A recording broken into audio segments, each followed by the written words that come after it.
effective autism parenting is the need of the hour.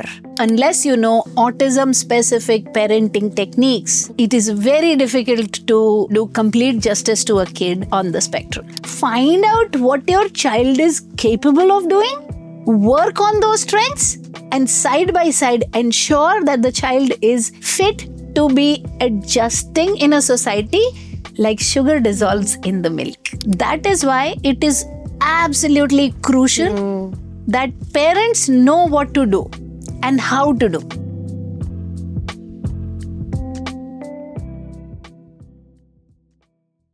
Hello everyone, welcome to India Autism Center podcast, the destination for more impactful and powerful stories and insights related to neurodivergence, inclusive care, and above all, awareness and empowerment of community.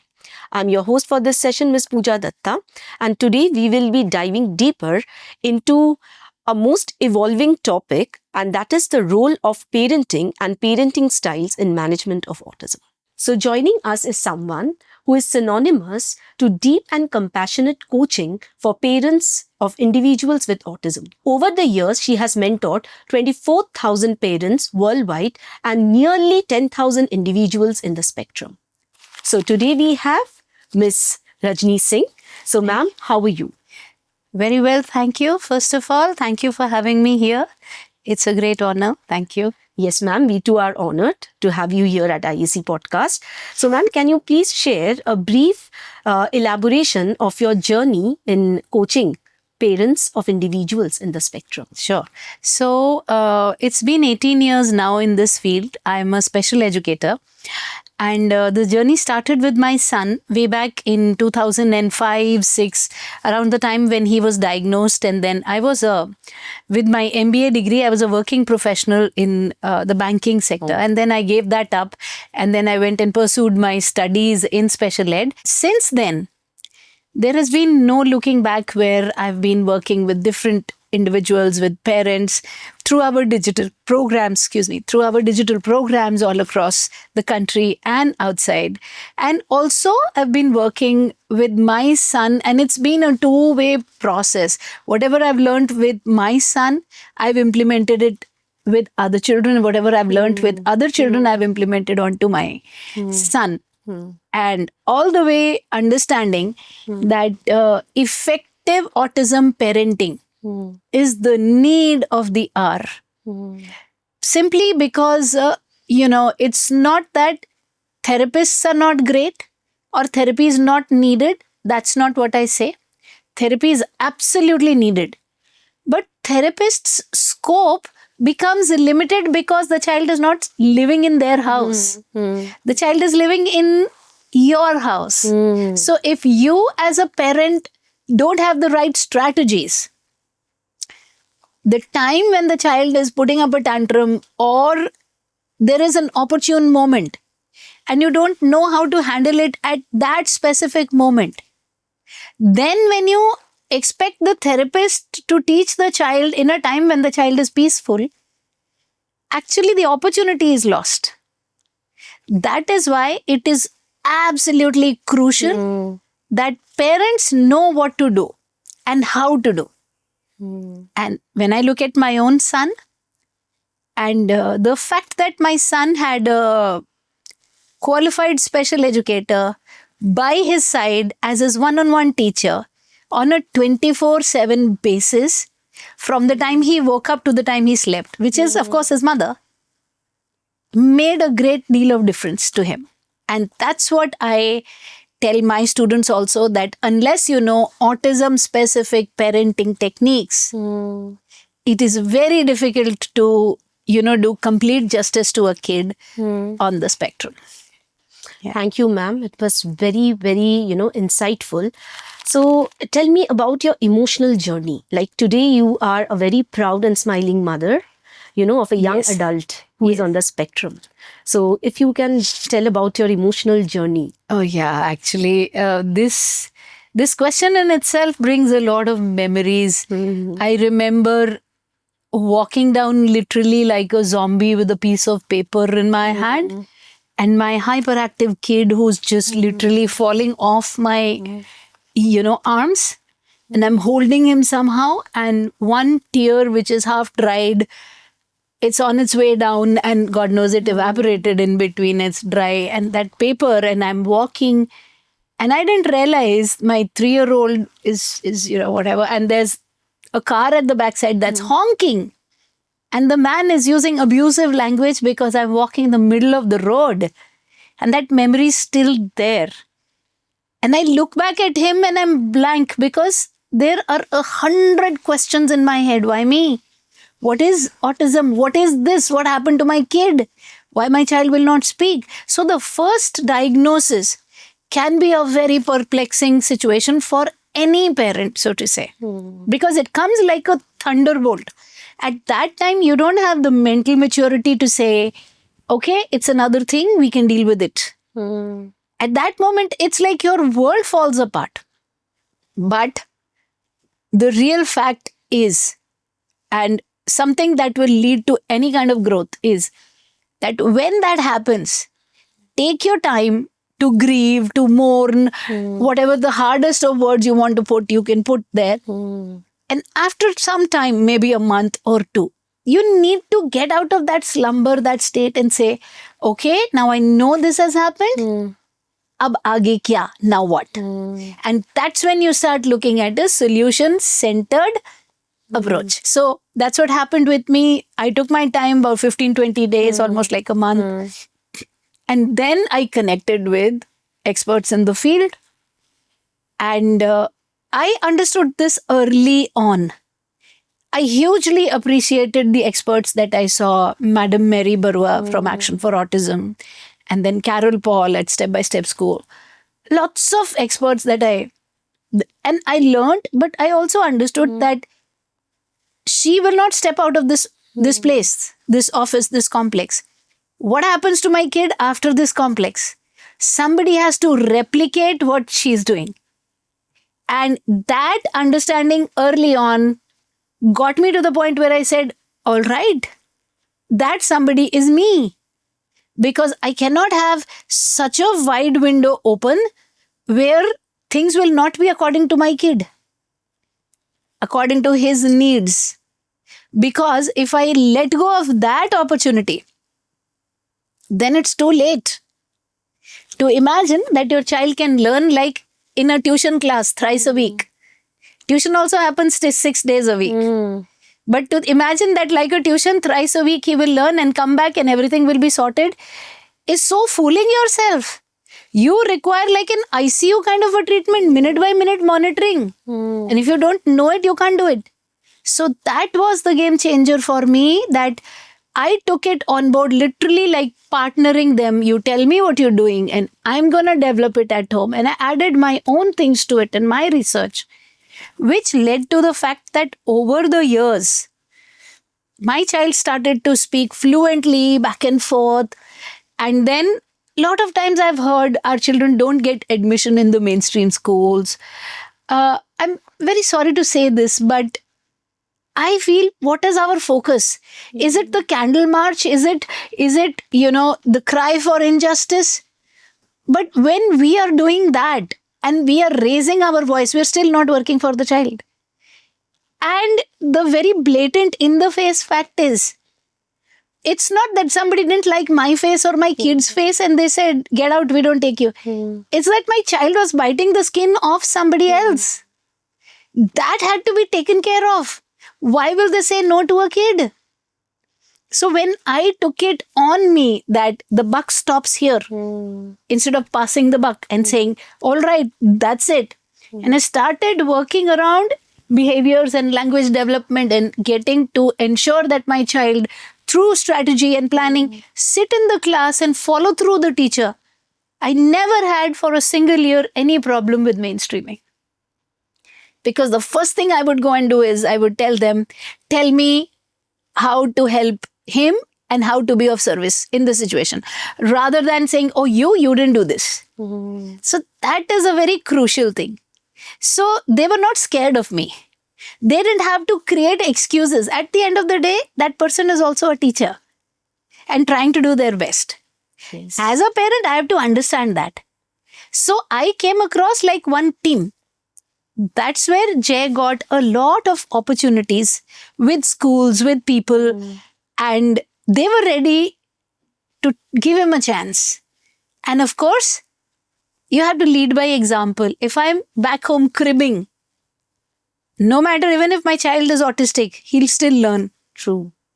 So when he's seeing me put in the effort, he's learning firsthand that you approach a problem, you put in the effort. So what happens is you create a positive cycle, and then people also begin to help you and things move forward. So ऐसे करते करते he could not manage CBSE beyond 8th. And then I had huge family pressure that our child is very high functioning, we will not go to NIOS. So that's my another thing with parents. Why? Why the child will not go to, what is so wrong with NIOS? Yes. It's an easy curriculum. It's not about your ego. It's about the child's growth. Excuse me. So mothers will have to take it on board and say, that's fine. Let him do easy subjects. And there I got hotel management, which was his favorite subject, home science. And he prepared and he scored a 75.8% in his 10th. And going forward, he scored a 72.8% in his 12th. Because we had the time to build other things like language and social communication and getting to be friends with other people and conducting himself in public. And most importantly, I worked on his independence skills. So while, people around me sometimes mocked us and made fun in a fun way that she's using or misusing. And I'm like, yeah, a mother should be using her children. And I'm like, go down, get aloo, pyaz, sabzi, go to my boutique, tell the lady, this is tight, this is loose. So in all of that, what is happening is gaining the confidence to interact with other people. So what happened was step by step, he understood he could interact with the world outside. A major thing that I see, which is something that hurts me, is they treat their child literally like a puppy in the hands of a model. They'll grab his hand or her hand and walk them through the lift. Not one single opportunity to do things on their own. They just don't trust. They're so scared. You don't have to. You don't have to be scared. Our children are capable, is what I say. True. So it starts with the base belief, my child can do it. Let him take the lift. You are too scared, have somebody on every floor. Press every button. Let the people be standing. I do these strategies with parents. Have 5 people stationed on 5 floors already. And let the lift door open on every floor and the person is saying, hi, you are safe, go down. That is how, we have taught students how to do the lift, how to go. Then make friends with the grocery store person. Go in a time when they don't have too much of, people there. So they will also, when somebody sees you're trying to put effort with a neurodivergent child, this is my experience. I don't know the science behind it, but every time, without exception, they would also want to contribute. Yes. They will not put you down, they will help. Even so much so, the sabzi wala, mandi mein. So if you are saying, bhaiya ko kitna paisa doge, dekho. So he will also contribute and say, dekho, tumne itna diya hai. Aisa karo. So like this, what happened was Jay got a hang over things in life. And then I didn't give up on him, and every time kept on developing language, which is the backbone. Yes. And then he went through college. In fact, when he completed his hotel management 3-year course, 10 organizations rejected us in a row in Mumbai. It was so heartbreaking for us last year around this time. Oh my God. And then he got an offer from Delhi. And again, it was scary that how he will manage. But yeah, here we are. It's almost 8-9 months now. Yes. He's doing very well. Yeah. Very, very practical experience that you have shared. And Yes. the parents, they can very well understand the journey sequentially that you had been, and we can also see the emotions, the underlying emotions, which are very true, which we can relate with. So, ma'am, moving to our next question, in your experience, how has this evolving concept and definition of autism, which is now changing? So going back to, 20 years before, things Right. were different. Very So different. how this evolving definition of autism, it has shifted the expectations that is placed on parenting styles? That's a very valid and a very good question. I would always start with the simplest and the most basic single point here, which I've done past 18 years of my life. Trust your child can do this. Your child can do. And where did this come from? It came from the fact that he could cycle, he could swim, he could, if he wanted a cookie, oh my God, you try to hide it wherever, he will get it. So if the brain can work that ways, if he knows I have to go and cry in front of grandmother and throw a tantrum because then I get what I want, he's by no means or she's by no means not possessing the intellect to get what they want. You need to channelize it in a way that is coherent with the way the world works. Now, I need something and you're not giving me, and I pick up something from here and I smash it onto your head. It doesn't matter if I'm neurotypical or diverse, you will kick me out. And that's true for anybody. So we have to early on teach them skills that say this is acceptable and dude, this is not. And it's only so much. And I am not saying that in spite of all the effort that parents will put, okay, that some people will not mock. You have everyone in the society. People still mock my son.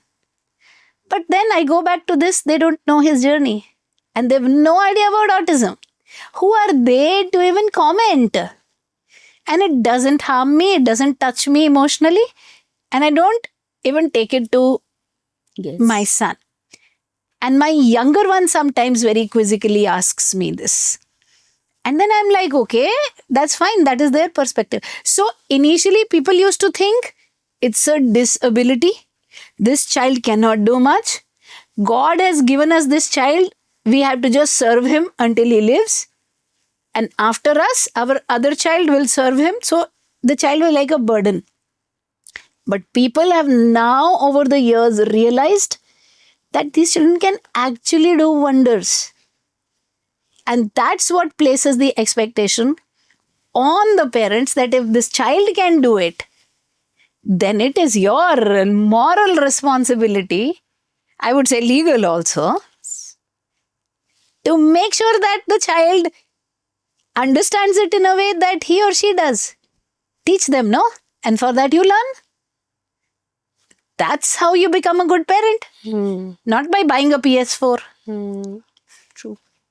Very well said, ma'am. The proper examples. And the thing that I find is your acceptance for your son. Yeah. The acceptance is very evident, how you accept him the way he is.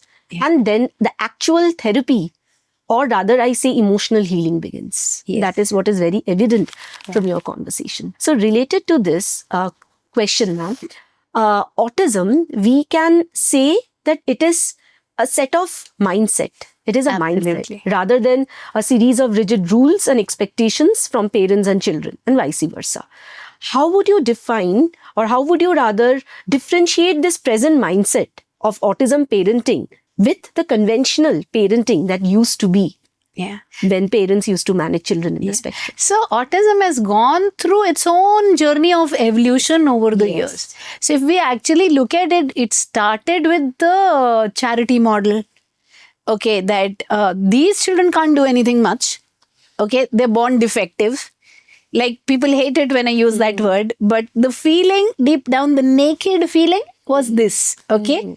Putting it in as clear and honest words as possible, that these are manufacturing defects from the kingdom of God. Yes. And we are good people. So it's not about them, it's about us. And we do the charity and we give them food and we kind of little bit. So it started from the charity model. Then came in the medical model where they said, okay, behaviors, just, sedate the kid, give the medicine and get the kid to just shut up and sit. Now, the medicine would make a world of difference to the following people. Parents, they are happy the child's behaviors are gone. He's not jumping in class. No complaints from school. Oh my God, God sent. Doctor, obviously his business is increasing. His revenues are increasing. Yeah. Teacher, best because she can teach everybody. Yeah. And this child is not creating ruckus. The one person who would get completely knocked down, so unfortunate, was the kid, because you're sedating the brain. With a sleeping brain, behaviors cannot happen, but learning also cannot happen. So you're ruining a life.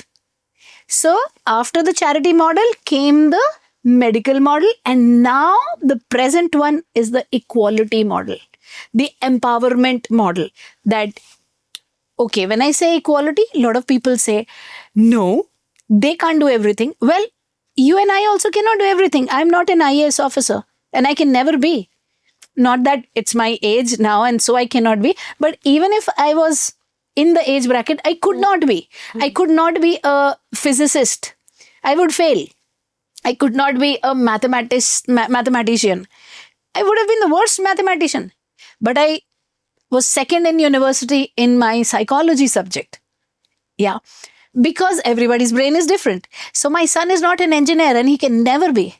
But how does that matter? At 22, he's a working professional. He's not working with a machine. He's working in a kitchen. Yeah. So that applies to you, me, him, everybody. So when I say equality, find out what your child is capable of doing.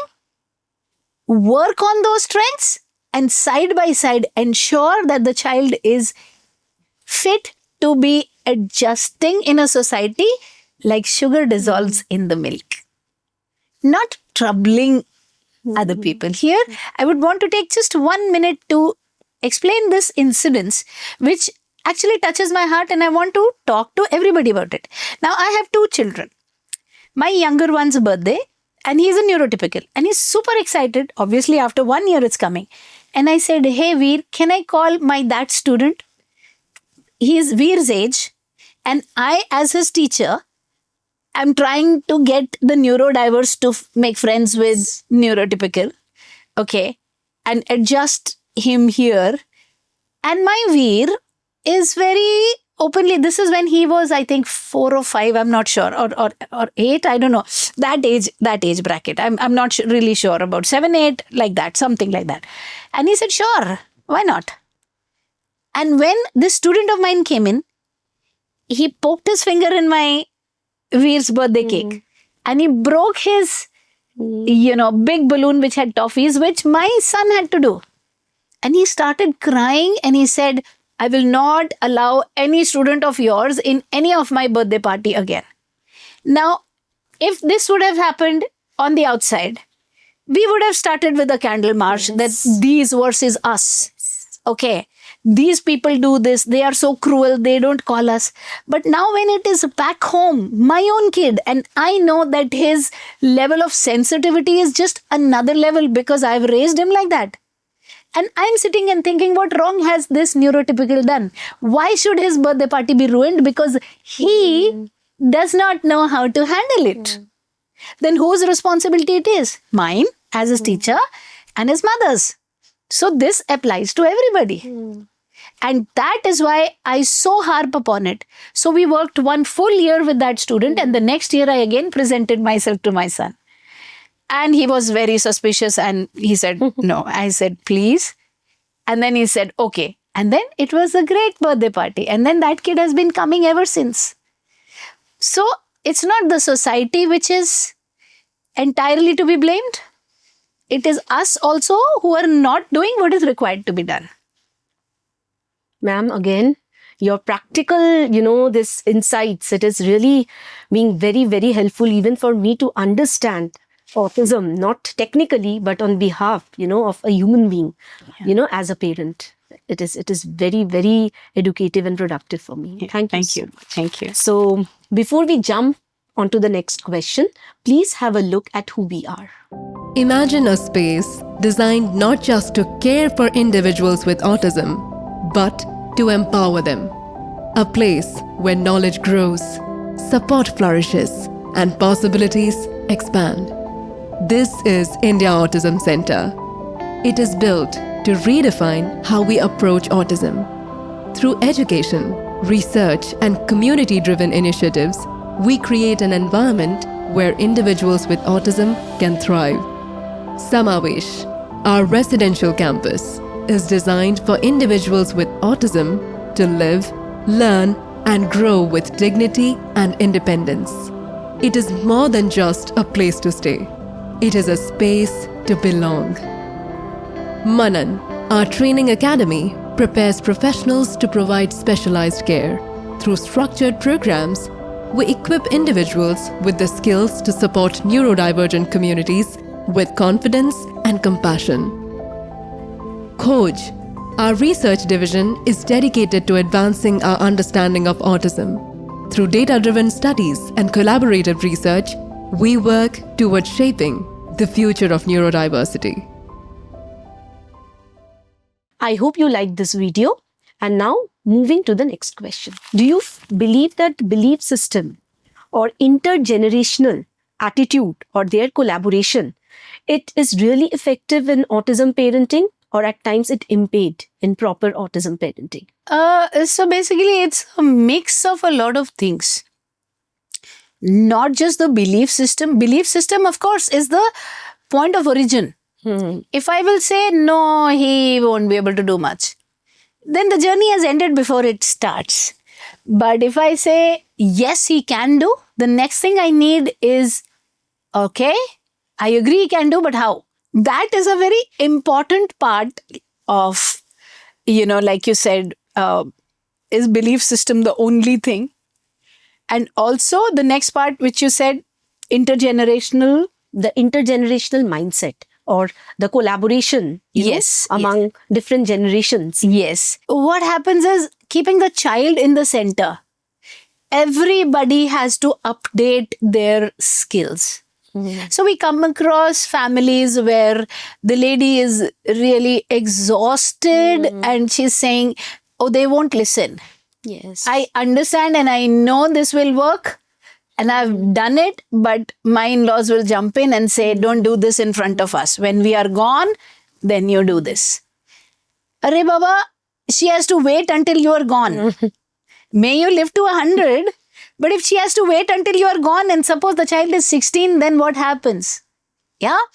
Then people have to learn, and that's where, we in our organization and in our coaching, we not only talk to the parents, to the father, but also grandparents, that we have to ensure that before we are gone, they are on their own. And for them to be on their own, we have to teach them using autism-specific parenting and teaching techniques. It's that simple. Simply saying we have raised 20 children, my only humble question is, how many out of those were autistic? Well, none. So if none were autistic, then your knowledge and expertise of raising 20 children, please pardon me to say that, doesn't come in handy because the rules are different. And so everybody has to, gear up and learn the rules because the brain is thinking differently. We have to do very, very technical things with the child, but it's not like next level difficult. It's simple, but you have to learn it.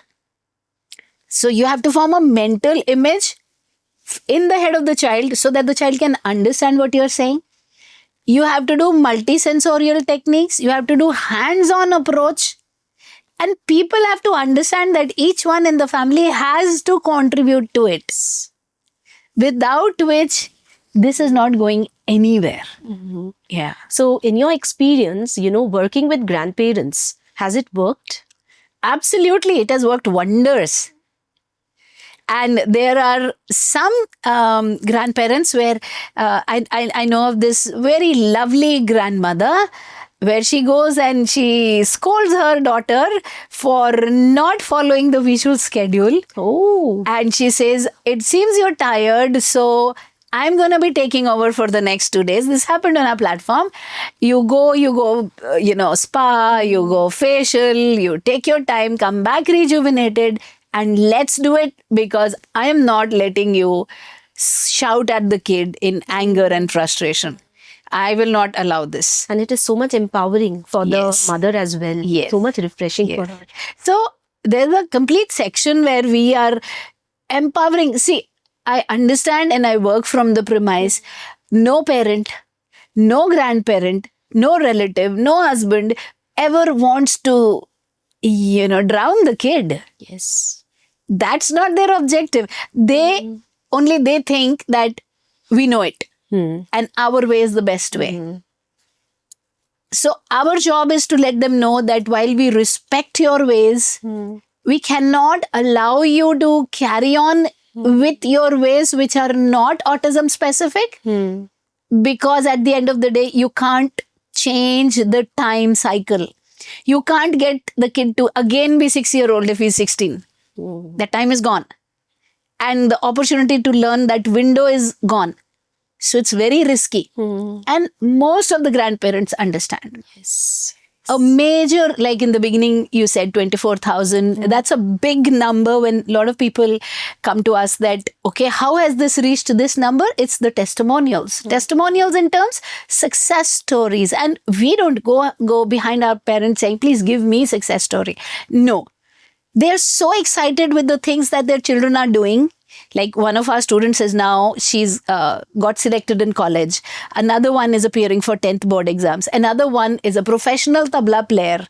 Another one is doing jewelry on Facebook and earning pretty good for himself. So parents send us the videos that, see, this is how far we have reached. And that in itself is a proof for grandparents that, oh my God, this is possible. And then what we do is sometimes we would ask for a before video if they have sent a video. So then we put it to the world that this and then this, and you decide. And then every grandparent or every parent or every father wants the same results for their kid. And that's when they get into the yes mode. Karna kya hai wo batao. Wow. Solution focused. Absolutely. And from there, the journey just takes a dramatic change. Very true. Very nice. So, ma'am, please share with us the key strategies for effective autism parenting and management that can balance between structure and flexibility. Absolutely. So this is called as the 5-finger model. I had designed this, developed this, researched a lot on this over the past 18 years because my son is not going to be successful was an option I didn't have. Or rather, I didn't give to myself. And I was very, very sure that, listen, I need to die with age. Yeah. But I can't continue forever. And before I die, I have to sort this. So he not doing anything is not even an option. So I started on the research mode that I only have limited time and I don't know how much. You better get sorted. So let's see what to do. So that gave birth to the 5-finger model. Now the 5-finger model is you eliminate behaviors using techniques of ABA as well as autism specific teaching and parenting techniques. Okay, so there's a complete protocol on it. Expectation setting, preempting, sense of loss, no shouting, no yelling on the child, handling the extinction burst, getting the kid to be in boundaries in a loving way, using reinforcers, understanding their specific learning styles. So there's a complete model on it. Get the behaviors in place. At our organization, we teach this step by step to the parent, and it's a wonder and amazement the amount of videos we get on a daily basis. My kid not shown this behavior 20 days. Without medicine, because it works. Now, once the behaviors are sorted, they are most likely 99%, 100%. 100% going to come back if the child does not have an alternate way of communicating. He wanted a candy. He banged his head. You sorted it using the techniques. Okay, but he still wants a candy and he can't do this. And he doesn't know how to ask for it. then obviously it's going to pick up something else. So this becomes temporary if the second finger is not taken care of, which is language. Now, development of language again is a 5-stage process. I don't know, I'm very fond of 5. So it's a 5-stage process.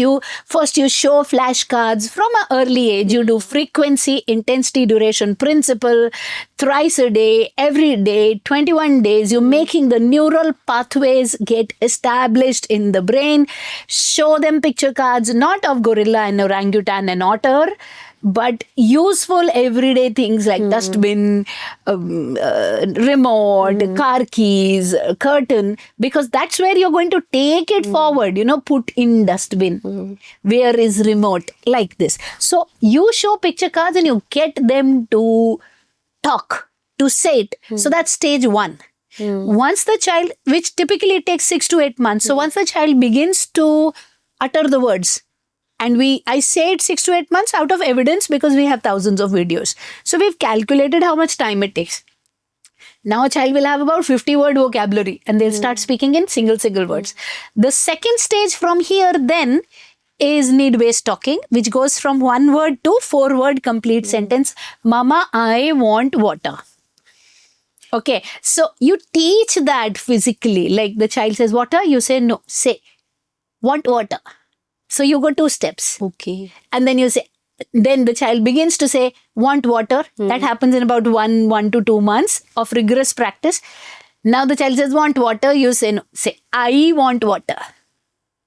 And then you say, now add, Mama, I want water. And you are not complying to the child. Now you have corrected the behaviors. Child has no other choice but to listen to you. Like this, you are developing language. So first stage is totally mute. From there, second jump is need-based talking, 4 to 5 word complete sentence. So this first thing requires about 11 months. Typically, some will do it in 3 months also. I'm not talking about that. That looks like magic, but then some children respond beautifully. Some will go to 2 years also. But ideally, average, most of them will fall in the 11 to 12 month category. So 1 year of rigorously practicing with them. From there, the second level then in language is information sharing. What happened at school. Again, so there are pyramids for it. You teach a what, a who, a where, a when, a why, and a how. And then you teach the fillers. So people complain, echolalia. I tell them this is your biggest tool. If he's going to repeat everything, why isn't a smart thing that you start teaching him like that? So whatever you say, so you're saying, say to Mama, I went to picnic today. Say. Now he's only going to repeat. So he's going to repeat. And you will substantiate it with pictures from the school. You'll ask them for pictures. Coordinate with the teacher. Now all of this you have to do. Then you have to know that you have to do. You suddenly realize school had an event. You didn't even ask the teacher to click some pictures and send you. You lost an opportunity. Like this. So from there you develop the basic pyramid that takes you to the information sharing, where they start telling you, and this is not in air. I've got 4 awards for my work over the years. That's great. 2019, 2020, 2021 and then 2025. The last one this year in January, the 3rd. On this 5-finger model and this language development tool. And then from here, and what I'm telling you is all evidence based. We have before and after success stories documented. And now from here you go to the advanced pyramid, which is curiosity invocation. So the child begins to think. A lot of people say, autistic children don't go that far. Really? Try. You'll be surprised. Now you get them to have a thinking head. You teach them by keeping that chappal every day over there and then one day not keeping it there and say, what is missing? And you've taught them how to ask over. And then he says, chappal kahan gayi? Where is chappal? So systematically you develop the questioning skills. First the very basic ones, the touch feel ones, and then why is daddy angry with me? Even to that extent. And it all starts with one basic core point: my child can do this. It will continue to go back to that. Wow. So and finally in language, you go to critical thinking skills, which is what I do with my son now, that every month at least save 2,000 rupees because you might need that money sometimes. Don't poop off everything. So then critical thinking skills. So all of this is possible. So you cut down behaviors, you increase language. In the meanwhile, when the language is developing, now you get the kid to be confident to approach another kid. And again, there are 5 methods of, 5 parts of it. Where initiation and exiting a conversation, maintaining 1 and 2, how are you? I'm fine, thank you. How are you? Like that. And then directing, where you're teaching the child before, and you ask this, then you ask this, then this one will ask, and you give practice at home with dadi, nani, other people. Then you put them to kids. So you do behavior correction, you do language, then you do social. That's how they make friends. The sweetest feeling or the sweetest sound in your ears, is what? And this comes from a mother, not a therapist. हाँ बेटा, aunty aunty जय है, खेलने आएगा? Lovely. That's the sweetest sound that a parent can ever hear. Neurotypical bunch of them, scruffy, all mud and dirty, and looking for your kid and saying वो खेलने आएगा. It's more than any award or any medal you will ever get. And even if he has an exam, like I'm remembering my times, he had a math paper. I said, drop it, go. They'll come to call you because these are life skills they will need. Yes. So you develop social skills. That's 3. Like I said, give them opportunity, give them opportunity. We have done so much around this. He's in a bus. I've dropped my classes. I'm in the car behind him so that he doesn't get down at the wrong place and get lost. Then he's in a local train. I'm 2 compartments behind, that if he gets down at a wrong station, he's safe. Yeah, so you teach them skills. Let him go to sabji wala. Let him talk to courier guy. Stop feeling ashamed. इसको अंदर ले जाओ, अंदर ले जाओ. अरे क्यों ले जाओ? Let him ask कितने का है, कितना पैसा देना है भैया. So you develop the life skills, and then you teach academic concepts through hands-on approach, multisensorial. When you do this holistic thing, and then you start the desensitization for sensory input using lots of praise and of course OT techniques, sensory diets, all of that goes without saying, you have to do. But back home, every now and then, 5 minutes you turn around and you say, did I tell you? I'm so proud of you. That is taking the confidence the next level. And they will continue to improve until you're just standing there with an offer letter of your kid in your hand and you're like, you forgot to close your mouth? And you are again teary, but this time with happy tears. Being a proud mother. Yeah. So much of hard work. Yeah. I can see this technique, this 5 Finger model. finger model. That is just a very unique blend of structure as well as flexibility. Yeah.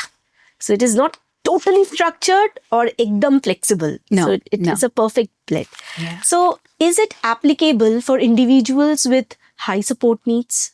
Yes, but again, every kid will be different.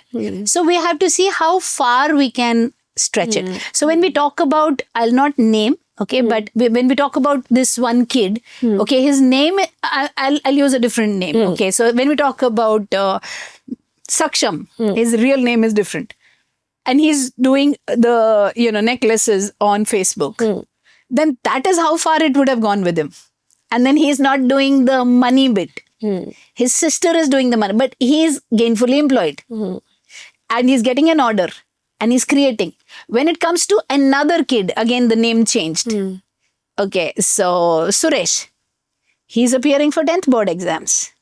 And in the meanwhile, if he wants to eat Maggie, his mother saying, go on your cycle, get it from the shop and come back. So it will be different for different individuals. The baseline is you have to customize it according to kid. But ensure that they can live without you as much as possible. Now, somebody who has extremely high needs may never be able to live without you, but to the very best of what they can do, at least try that. My biggest problem with these labels is just this. If you have to do your blood pressure, you have a clear cut 80-120.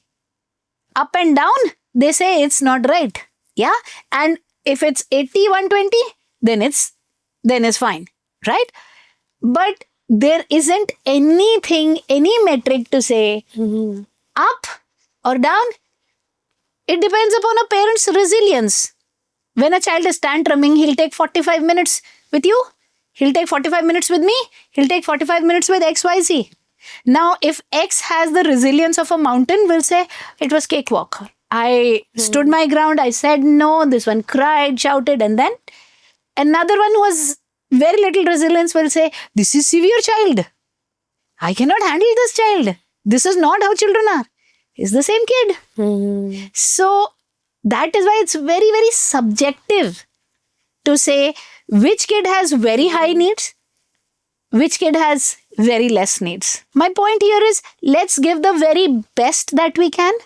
And after that, no comparison. Each one knows, oh, whatever I've done, I couldn't have done more than this. Right. This is where it ends in terms of effort. Now, Mahadev, it is up to you. That we know. But if you cannot say that in your heart, that means you know, there was scope for work. Yes. So do that, and then whatever is best for that individual, take it forward through that, but try to develop the independence, because you fully know that you, me, everybody, the parents will at least die 20 years before our children. And may it always be like that. May it never be the other way around. That's the biggest punishment that nature can give to somebody. My God. So if we have to go 20 years early, boss, what is the provision for those 20 years? True. So, ma'am, moving forward, how does your parenting philosophy or parenting strategies that evolve when you are providing coaching to a parent of a teenager or a young adult, and how it becomes different when the parents, they are newly beginning their journey with their children in the spectrum? Yeah. For parents who have very, very young kids, we can do a physical restrainment when the child is doing a disruptive behavior and harming himself. Of course, very, very strictly following the boundaries of not being abusive. But if a kid will take his hand and bite himself or hit himself blue and black, you will have to, at some point in time, restrain the kid and settle him and sit him down until the kid learns that I cannot do it. But if the same thing comes to an adult, that option is out, because that adult weighs more than you, is taller than you, will give you one patka and you're gone. So that's where, as children grow up, when people come to us and say, but I have a grown up, then the strategies are changing. That the strategies, then I talk about, like, you don't have a real war, but you have an economic war in countries. They will put sanctions and they will cut down your money. So those are the kind of things that you will have to do. That, dude, you smash the glass, your pocket money is gone.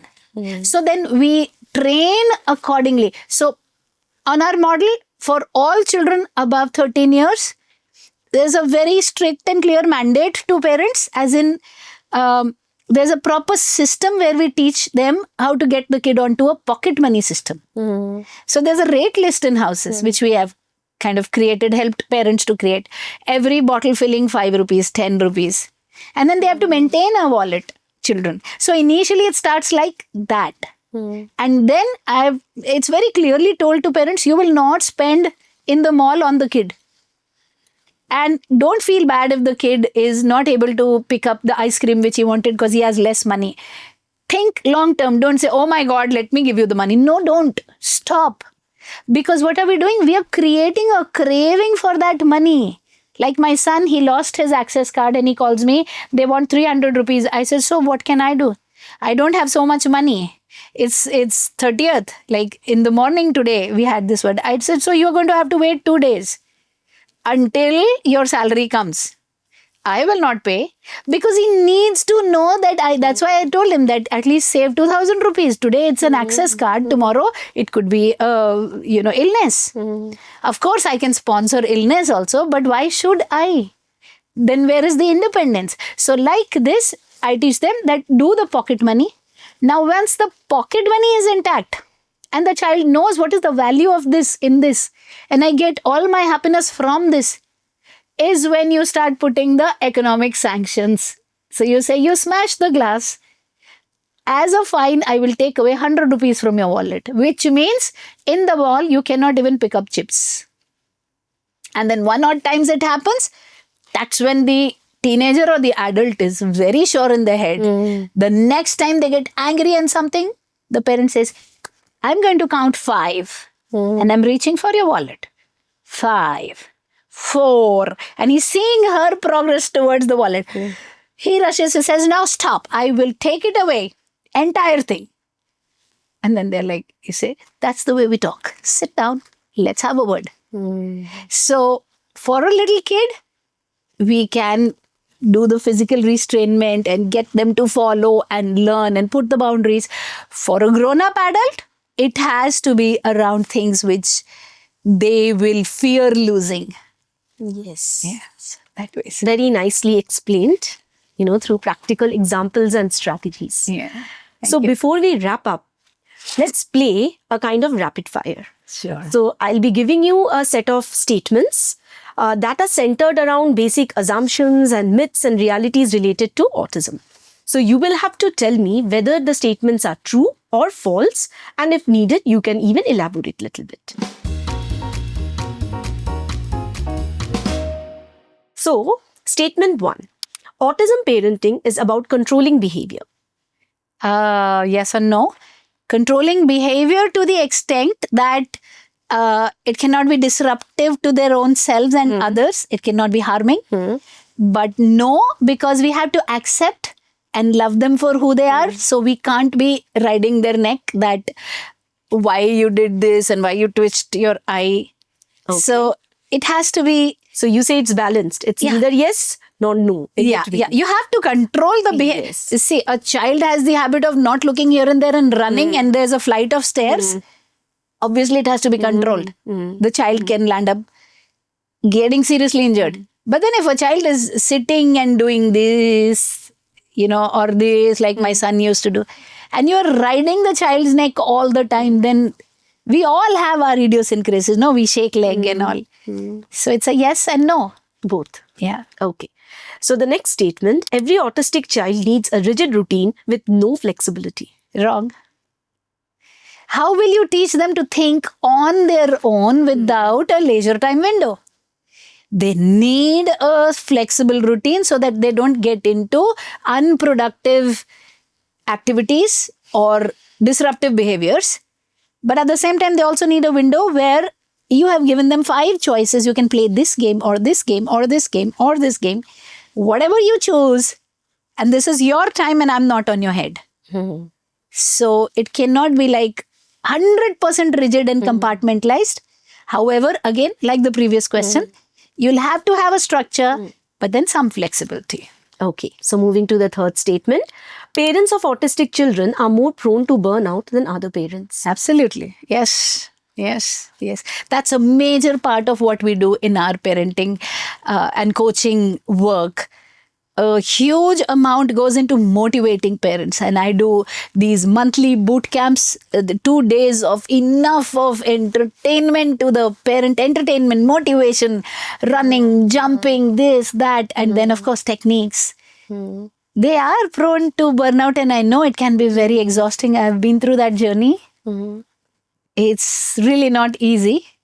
Autistic teenagers don't benefit from life skills training as much as younger children. Oh, this is the wrongest possible statement. Actually, as they become teenagers, our focus has to shift maximum onto life skills training because, like I've said this earlier also, Mr. Dhirubhai Ambani, he is not autistic. He was not autistic. But he flunked his 10th. But he was the biggest businessman in the country because he had life skills. Yeah? You need to have life skills to meander and survive and learn and do things. Not everything is academics. So when they grow up and they're teenagers and if they don't have life skills, that means they're entirely going to be dependent on you. So it's more important actually as they grow up. that life skills be instilled. Okay. Responsive caregiving works better than reactive discipline in the long run. Absolutely true. Sometimes hot, sometimes cold, sometimes being a friend, sometimes putting your foot down. And every now and then, tapping on their shoulder as they turn around, look at you, just simply looking in their eyes and saying, you know what, I am so proud of you. I love you. Responsive caregiving is what we need. Discipline like Hitler, okay, this, that. I don't listen to you. Then what do you do? So, Rajni ma'am, thank you for sharing your experience, your clarity, and your evidence-based insights. Thank you. We are very happy to have you at India Autism Center podcast. To our listeners, if today's session you find it very relatable, you have liked it, and it is of immense use in your autism care for your kids, please hit a like button, share our videos, and subscribe to our channel to keep updated and connected with us. Thank you so much.